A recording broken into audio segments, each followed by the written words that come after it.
بسم الله الرحمن الرحیم. قدرمندو کتونکو سلامونه او پیرزونې. زه نیاز احمد خان مشرق په سوات کې د یو بلې خپرونې سره تاسو ته مخامخ یم. قدرمندو کتونکو څنګه چې تاسو ته معلومه ده زموږ چې کوم پروګرام وي هغه موږ د سوات بېلابېلو سیمو دلته ستونزې دي، مسلې دي، سیاسي هلې ځلې دي، د دې ځای ښایستونه دي او یا چې دی نو دلته کې شخصیات دي د هغوی سره تاسو میلاوو. هغه پروګرام لړۍ روانه ده او نن زه راغلی یم د سوات د ټول لوی مرکزي ځای مینګوره ښار چې دی نو د تېرې مردمشمارۍ مطابق شپږ لکه آبادي لري او دلته 9 یونین کونسلې دي لوی او هغه یونین کونسلې چې دی نو د هغې نه بیا تحصیل کونسل جوړ شوی دی او بیا باقاعده مقامي حکومتونه دي او دغه رنګه هم په دغې علاقې نه چې دی نو د ضلعي کونسلران هم منتخب شوي دي او په دغه مینګوره کې چې دی نو کوم لوی ستونزې دي، مسلې دي، هغې باندې موږ وخت په وخت تاسو خبرو او دلته کې اوس زه راغلی ما د دغې مینګورې یو لوی یونین کونسل ملک آباد ته چې تقریبا 40,000 آبادي لري او خواوشا چې دی نو هغه دلته کې په زرګونو خلک اوسي او دغه خلکو چې دی نو یو شمېر ستونزې دي، مسلې دي. موږ ملک آباد کې راغلي یو او دلته کې مقامي کوم ناظم یا ضلعي کونسلر چې دی خادم شاه دی د هغې ډیره کې ناست یو او د علاقې مشران راغونډ شوي دي.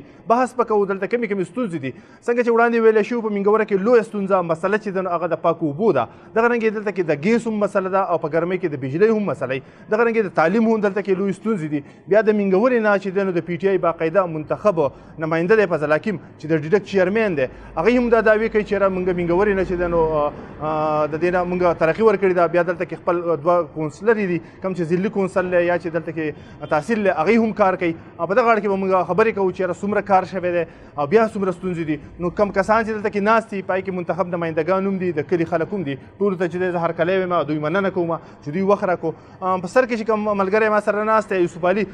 چې دی نو تېرو لسورو راسې چې دی نو د سیاست کوي او خصوصا په دې علاقه کې سیاست کوي. موجوده چې دی نو د تحصیل کونسلر دی او په حال غړی دی او سره چې دی نو سماجي نور خدمات هم دي او پوهه هم دی. نو لومړی کې به دونه پوښتنه کوو. یوسف علي تاسو ته هم هرکلی وایم مننه کوم. لومړی چې دی نو زموږ د کتونکو سره به یو خس کې د دې علاقې تعارف وکړئ څنګه چې زموږ فارمیټي چې کوم بهر خلک دی که پېښور کې دی یا چې دی نو په بهر هیوادونو کې دی هغوی ته پته ولګي چې دا کونسل په څومره خلکو باندې مشتمل دی، د دې خلکو کاروبار څه دی، د دې خلکو د یو بل سره هغه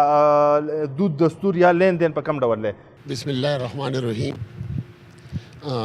زه خو اول د مشرق ټي وي او نیاز خان تاسو شکریا ادا کوم چې تاسو په خپل دونه مصروفیاتو کې زموږ یونین کونسل لپاره وخت ویستو. نو په دې باندې زه ستاسو او ستاسو د پوره ټیم شکریا ادا کوم چې تاسو د یونین کونسل ته راغلئ او د دې مسلې عوامو ته په سکرین د راوستو یو کوشش وکړو. زما نوم یوسف علي دی، تعلق مې د جماعت اسلامي سره دی او د دې یونین کونسل د تحصیل کونسلر یم. په 2015 کې کوم الیکشن چې شوی په هغې کې زه منتخب شوی وم. زموږ د یونین کونسل دا د پی کې 80 چې دی نو موږ ورته دا ووایو چې د پی کې 80 زړه دی او دا مین د سټي په سټي کې واقع دی او په دې کې ښه تعلیم یافته خلک او ښه ایجوکیټډ خلک، ښه کاروباري خلک اوسیږي. خو سره سره مسایل چې دي نو مسایل چونکې د هر یونین کونسل کې نو دغه شان زموږ په یونین کونسل کې مسلې دي. څنګه چې موږ الیکشن وشو او د الیکشن نه پس بیا موږ خپل حلف واغستو نو زما د یونین کونسل تقریبا د آبادی په لحاظ سره دا د 35,000 نه والا د 40,000 پورې آبادی ده او بدی کې تقریبا 25 نه والا 26,000 پورې رجسټرډ ووټ دی. کم چې بدی 13 اعداد و شمار شایع شوي دي د هغې مطابق دا د هغې هغه تفصیل دی. څنګه چې موږ حلف واغستو او موږ خپل هلې ځلې شروع کړې د بدقسمتۍ نه زموږ هغه کم اختیارات چې وو کم 2013 اډیننس چې بلدیاتي حکومت چې کومه دعوه کړې وه هغې کې خو ډېر یو ښه خوبونه یو ښه ویژن یې ښولی چې د تحصیل د کونسلر سره به دا کاري او د ضلعي سره به دا کاري او د ویلیج سره به دا کاري. زما دا یونین کونسل په 2 ویلیج یو سی باندې مشتمل دی. یو یو سی 1 دی هغه چې چونکې تاسو د علاقې سره تعلق ساتئ تاسو ته پته ده راج آباد قاضي بابا او دا اسحاق ماله ده او 2 چې کوم دی نو دا د ملک آباد دا حصه ده راکم چې موږ اوس په دې وخت کې کوم ځای ناست یو. زما سره په یو 1 کې تقریبا 12 کونسلران دي، یو چیرمین دی، یو وایس چیرمین دی. دغه شان په 2 کې هم زما سره 12-13 کونسلران دي، یو چیرمین یو وایس چیرمین باندې مشتمل راغلقه. څنګه چې موږ تحصیل ته لاړو نو په دې یونین کونسل کې د ټولو نه اوله مسله چې موږ ته کومه چې هغه انتهایی لکه ضروري ده هغه د اوبو مسله وه د سکو د اوبو د پاکو اوبو مسله وه. چونکې په دې علاقه کې په ډېر پخوا کم وخت کې چې دلته بیرام خان چیرمین او د هغې نه پس بیا لکه زمونږ د دې ناظم فضل جلال سابقه ناظم ناست دی دلته د دې په دغه دور کې 45 کاله مخکې خبره ده. دا تقریبا د بیرام خان دا خبره خو د 88 خبره ده او دا کم چې وسب دغه نو دا 2005 خبره ده کم چې دلته بلدیاتي سیټ اپ نو هغه زمونږ آبادی انتهایی چونکې په تیزۍ سره زیاته شوې ده او وسایل هم هغه دي کم چې په 1988 90 کې زه به تاسو ته یو لنډ غونته مثال درکړم د بیرام خان په دور کې چې کله هغه په دې کې چیرمین و په بلدیه کې چیرمین و زمونږ په حلقه کې 18 صفایي والو او 3 د هغې سوپروایزران او یو جمعدار په هغه وخت کې آبادي زمونږ 15-20 هزار افراد باندې مشتمل وه. د بدقسمتۍ نه نن په 2017 کې ما او تا چې په دې ځای کې ناست یو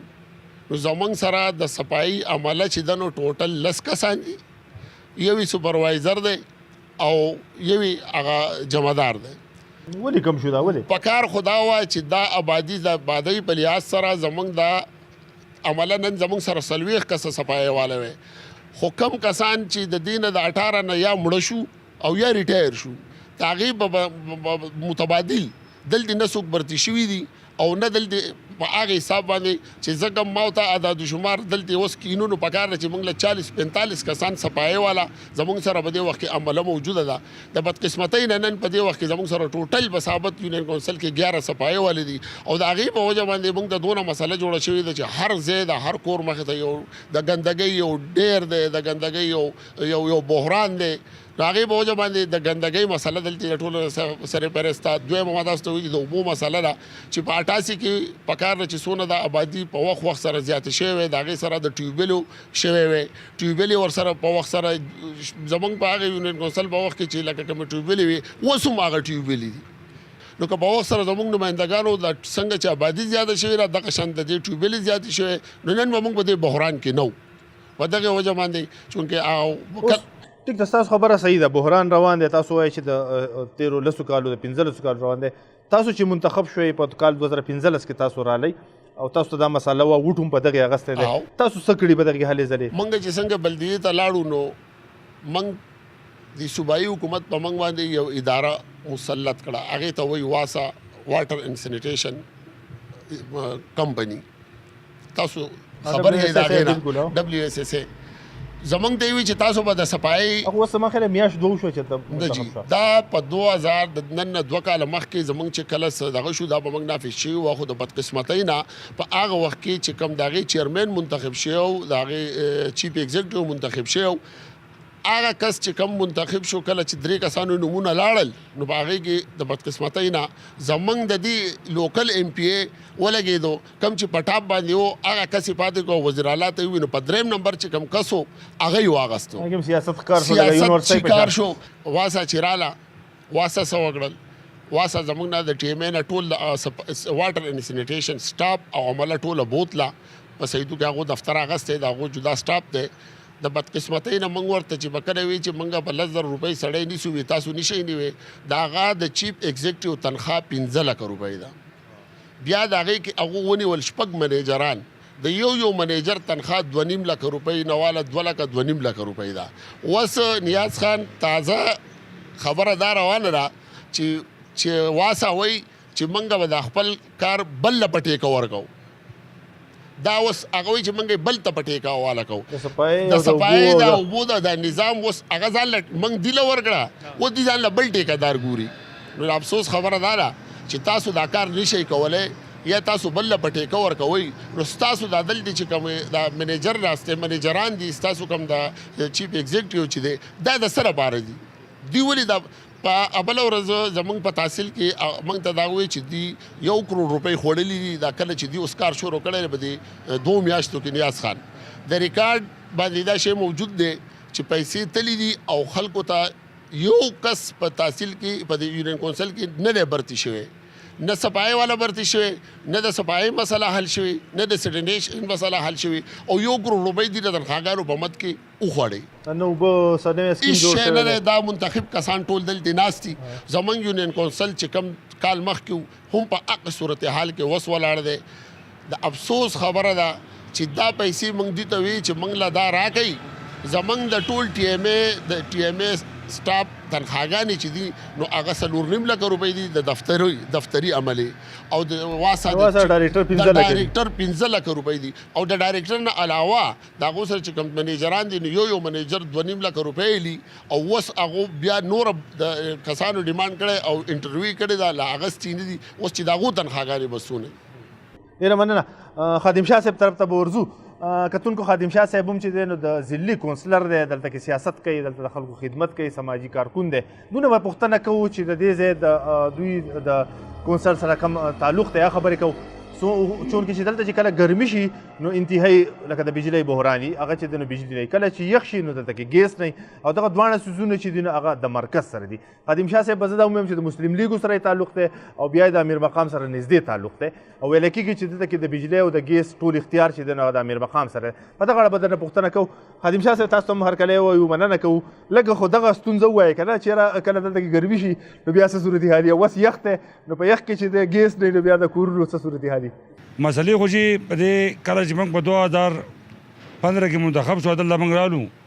یوسف علي خان ګواه دی د روژې ورځ وه اولنۍ روژه وه او سهار زما خله چې 7 بجې وې ما ته کور کې ټلی وشوه یاره څوک درته اواز کوي چې راووتم یوسف علي خان ولاړ دی چې الله ټرانسفارمر خراب دی ټرانسفارمر ډزېدلی نو بهرحال چې یو کال هغه یو روژه خو موږ یوسف علي زموږ ګواه ده چې ټوله موږ زما خله چې پېشمنۍ به هم دغه سره کوو ټرانسفارمر سره کوو او روژه ماته هم ټرانسفارمر سره موږ کوله په اولني کال کې موږ باندې صورتحال تېر شو بیا احتجاجونه مو کړل روډ هم بند کړو روډونه پکې هم بند شو احتجاجونه پکې هم وشو هر قسم خبرې زموږ ټولو ملګرو پکې تعاون وکړو د دې عوامو پکې تعاون وکړو عوامو ته هم سړی منډې تړلې ووالې د دې پورې به پرچې پکې موږ کټ شوې لکه کاپي زیاده پورې پکې موږ لاړو خو خدای پاک رحم وکړو له هغې نه پس تقریبا 2-3 میاشتې پس 2-3 ټرانسفارمر زموږ داسې وي چې ډېرې زیاتې خرابې وي هغې کار نه کوو هغه موږ نه وي ولګولې او د هغې نه پس چې کومې ټرانسفارمرې خرابې شوي دي خدای پاک په رحم سره ستا د یار دوست په دوا سره موږ ټیک کړي دي نو هغه بحران لکه زه وتم کم شوی دی ختم شوی نه ختم شوی به زه وایم چې کوم ټرانسفارمر خرابېږي موږ نه یې ولګو نو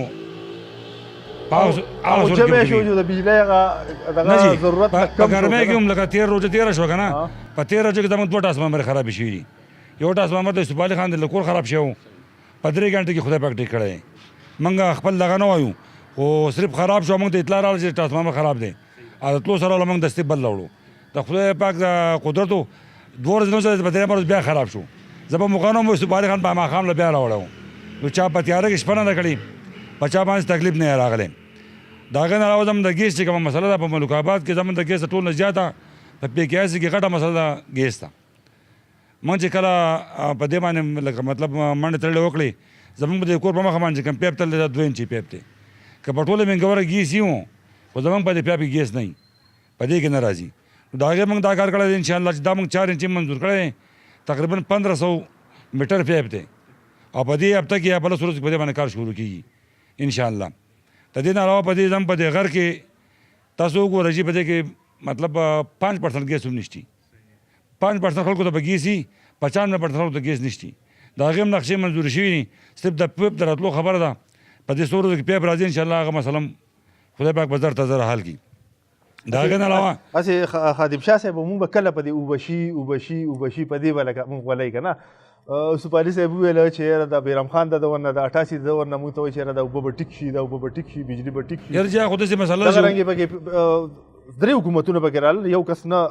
تنقید نه راولو MMA حکومت راغله د اوبه شي دا هر څه به ټیک شي بیا د NP حکومت راغی اوبه شي ټیک به شي بیا د بدلون حکومت راغی اوبه شي ټیک به شي په دې کې چې کار شوی بیا اوبه شي ټیک به شي په دې کې چې زما په خیال په دې کار شوی دی څه وخت د اوبه ټیک شوي وي لکه داسې خو نه ټیک شوي چې مطلب موږ ته کمې اوبه په کار وي هغه موږ ته نه میلاو شي خو ګزاره یې کړې وه داسې ګزاره کړه چې زموږ ناظمانو زموږ سابقه ناظمان چې کوم کوشش کړی دا ټینکۍ پکې نوي جوړ شوي دي پیپونه پکې نوي جوړ شوي دي په ټیوبویلو کارونه شوي دي خو د آبادي زموږ ډېره زیاته ده دویم مسله دا زموږ د اوبو تقسیم ډېر غلط دی لکه اوس مثال خبره زموږ دې طرف ته کمې اوبه راځي هغه طرف ته کمې اوبه راځي کم والمینان دي کم زموږ پیپونه سوري دي نو هغه واسه والا پسې موږ روزانه ځو لکه زموږ په هفته کې 3 ورځې زموږ خامخا په واسه کې خو هغه وروره موږ سیاسي مداخلت نه منو که موږ ته پلس که ایم پی آی و چې موږ د ایم پی آی په خوله باندې کار کوو که موږ ته وزیر اعلی وایي موږ د وزیر اعلی په خوله باندې کار کوو بلدیاتي نمایندګان خو د هغوی په خاطر کې لکه څه خبره شته نو لکه زموږ نه خبر اوري نه موږ ته کیدي په وخت باندې موږ خبره واوري بس تاسو موږ سره درولېږو تاسو څنګه وایي چې وبشي موږ ته کار کوي نو تاسو مننه قدرمنو کتونکو پروګرام به رواني نور سره خبرې کوو په دې حواله باندې خو دلته وخت شوی دی ورکوټي شانته کې دمه نه وروسته موږ سره اوسئ پروګرام به جاری وي